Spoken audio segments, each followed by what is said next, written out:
His Football Morning in America column is always must-read material. Today, in particular, he's kind enough to call in, even though he's supposed to be tapping out. He's supposed to be on vacation. He said yes to the invitation to come here, and I always appreciate that. The all-time great Peter King. How are you, sir? Hi, Rich. How are you? I'm doing better for talking to you. So, walk everyone through how that video that Roger Goodell posted came to be, Peter.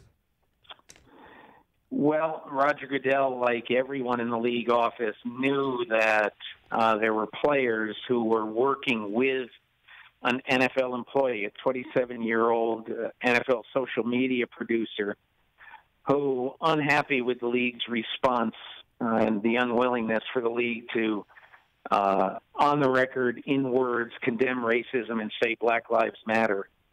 This 27-year-old white male living in a shoebox of an apartment in Mar Vista, which is probably not far from you, basically reached out to Mike Thomas of the Saints on Instagram. He sent him a direct message and said, hey, I'm disappointed with our response with this.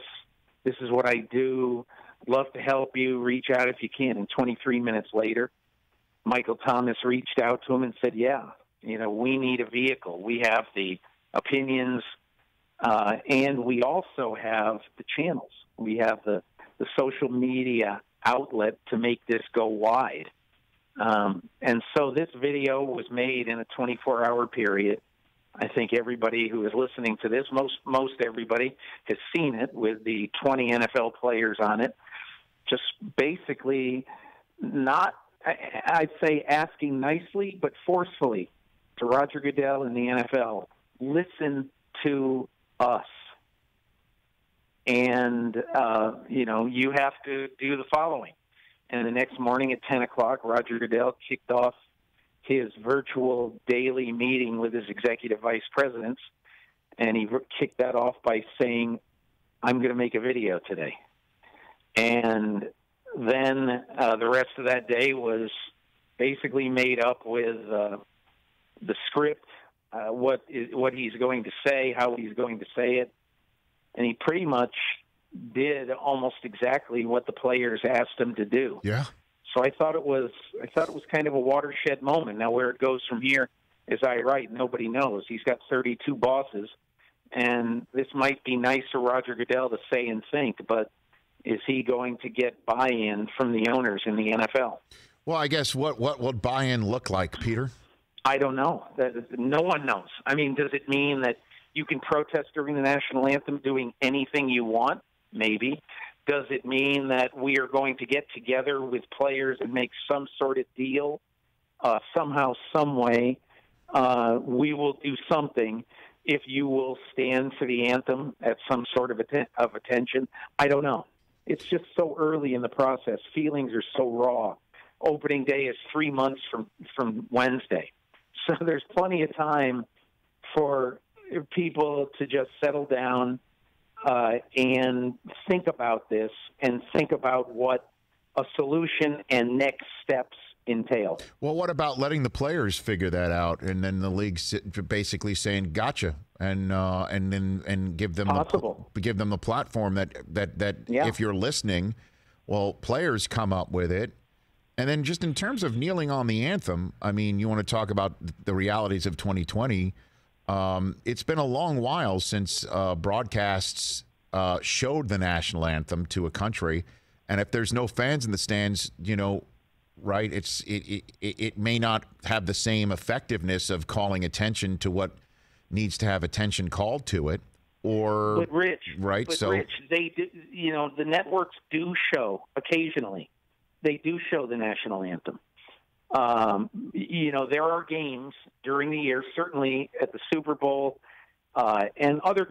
I can't tell you. Maybe there's 10 games during the year that, right, for one reason or another, they show the national anthem. So you're right. They don't often show the national anthem, but it's not like if a tree falls in the forest and no one is there, it didn't happen, or whatever that cliche is. Right. The point is that, people, whether they kneel, whatever sort of kind of demonstration or defiant act they do during the anthem, people are going to learn about it and find out about it. So whether or not it's on national TV, I don't think is the most important thing. Peter King, Football Night in America, NBC Sports here on the Rich Eisen Show.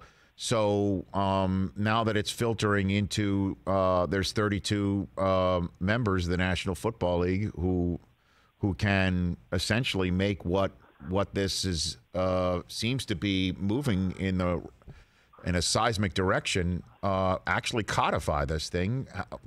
What might be a next step from what you're hearing, Peter? I think there are some players that want, and I'm probably overstating this, who want some sort of satisfaction on Colin Kaepernick. Michael Thomas, the safety for the Houston Texans, who's outspoken and very involved in social issues, on the level of a Malcolm Jenkins and a Chris Long. He very much thinks that the NFL has to make amends with Colin Kaepernick, however this is going to be done. In my opinion, I'm not saying that this ends up with Colin Kaepernick being in a uniform and helmet on opening day. I don't know what it means, but I think that there needs to be some Paris peace talks between league executives and Colin Kaepernick. Yeah, behind the scenes where nobody knows about it. I mean, you thought that it's like I said, Rich, like I wrote in my column today about Drew Brees. Even though he's done an incredible amount for the state of Louisiana and city of New Orleans over the last 15 years, in my opinion, just my opinion, if I were him, I would do something very significant for the black community of New Orleans, like this year, or the black community of Louisiana, maybe involving education, whatever it would be. But I'd do something without cameras being there.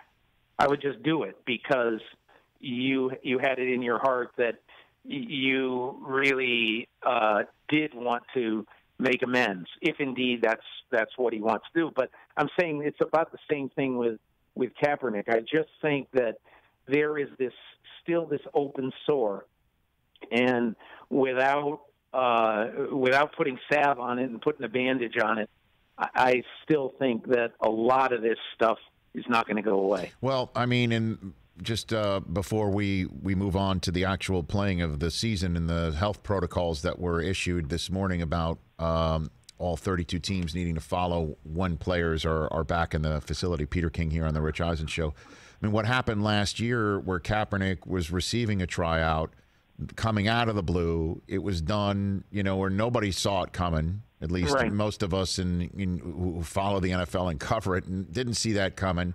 It was put on a ridiculously short time frame that spurred nothing but mistrust from Kaepernick's side of things, to the point where Kaepernick switched up the location of the workout last minute, which pissed off so many members of the talent evaluation community. Some of them did right. go to his workout. The question, what a holy heck of a mess that whole thing turned out to be. How can there be some form of trust, where you said some sort of Paris peace accords, but maybe the video that the commissioner said would be the first step, and then it would have to be a gig that he wants. Rich, I think whatever happens, it has to be done privately, at least at first. There's no good way to do this by Roger Goodell standing up to announce, I am going to have coffee with Colin Kaepernick next Tuesday at Starbucks in Midtown. I mean, he's got to reach out, in my opinion, to both him and his people and to say, can we have a conversation, off-the-record conversation, or whatever it would be? Can we just have a conversation? Of course, everything that has happened is spawned mistrust between both sides. We all know that. So, and maybe there's nothing that can be done.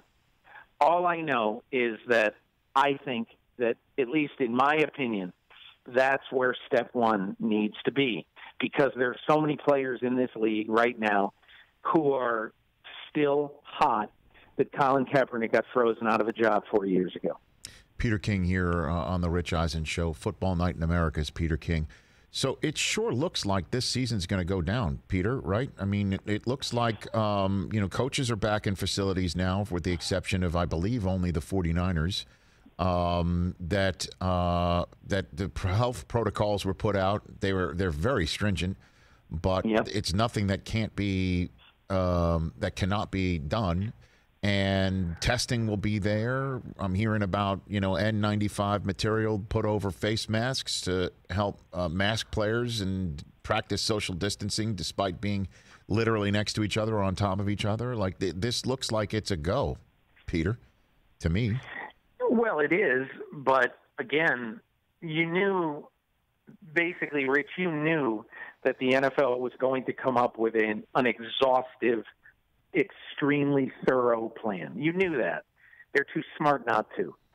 But that doesn't mean that when John Doe leaves X facility and goes out and has 2 beers on a Thursday night, at a bar, that he's not smashed in with 64 people in a small area. He's going to be told by the infection control officer in every team, all these guys are going to be told, don't do this. And I think the vast majority, and who knows, maybe 100% will not do it. But I think it's unrealistic when the rest of the human race is allowed to go out and socialize by the fall, I'm sure that most places in the United States will be wide open. So that's the whole thing. I have an item in my column this week, talking to Alan Sills, and he said, you cannot build a complete impenetrable bubble around teams. And so, the NFL is going to do everything within its power, but that doesn't mean that some Saturday morning when 70 players on the active and practice squads and injured reserve, when all those people are tested, it doesn't mean that there aren't going to be 2 or 3 who come up positive. And we hope, of course, that nobody comes up positive. And it could well be that nobody will come up positive. But, I think the NFL also has to be prepared for a worst-case scenario. What happens if 3 or 4 guys on the same team test positive? What are you going to do? And what is the team that's supposed to play him that week going to do? Are you supposed to say, well, these 4 guys are going to be quarantined for 2 weeks, but they haven't really run into anybody in the last few days, so the rest of the team is okay? That's unrealistic. So that sort of nuclear option is going to be very weird if it comes into play this season. And I have no idea as of right now if the NFL knows what it's going to do about that. It surely isn't saying. Peter King here on the Rich Eisen Show. Dak doesn't get done until the last second in July. Yay or nay? That's probably right, I would think. And if it doesn't get done, he'll just show up making whatever it is, $31 or $32 million. I mean, that's kind of crazy, Peter. I mean, right? I mean, well, it's crazy. It's crazy that it got to this point. For as smart a businessman as Jerry Jones knows, it's amazing that he and Stephen Jones at the beginning of this did not understand and did not take seriously enough that Dak Prescott and his hardline agent were not going to do a team-friendly deal. And you never, ever, ever profit when negotiating a quarterback contract when you wait. Never. Doesn't happen. Name the last team that waited. Joe Flacco, the Baltimore Ravens, he raked the Ravens over the coals. Now, he won a Super Bowl, but, he ended up killing the Baltimore Ravens with that contract. It never helps a team to wait, and yet the Cowboys waited. Well, I don't mean to say they get what they deserve, but they get what they deserve. Nice. You know what? I mean, because, again, Peter, Mahomes and or Watson, they're already on the clock. I mean, so why wouldn't you want to get your guy done? I feel the same way about those two. If I was Cal McNair, and if I was Brett Veach and Cal McNair, and and Bill O'Brien and Jack Easterby and the guys with the Texans, I'd be getting that contract done before training camp, if at all humanly possible. Because the only thing that's going to happen by waiting his value is going to go up because other quarterbacks are going to sign. So, and maybe that's the way those guys will feel too. I mean, there's no reason for me to sign, even if this thing blows today's contracts out of the water. Well, and just I guess to bring it all full circles, I'm sure you heard what I was saying when I was introducing you. Could you imagine what this would be like in the NFL if the NFL and the NFLPA did not have their collective bargaining agreement hammered out just before everything came to a halt? You're seeing what's going on with baseball right now.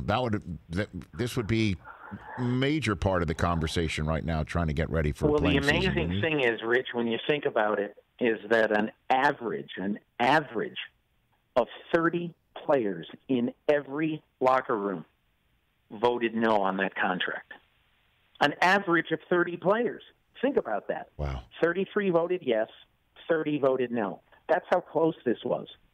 And, look, if players didn't vote for it, then, hey, I'm sure they would regret it right now. And I think reason prevailed. It's like the only time I think that I ever remember a sports labor agreement where the director of the Players Association was urging his players to do this deal, and a lot of the player leaders were saying, no, don't do the deal, don't do the deal. That was crazy, but you're absolutely right.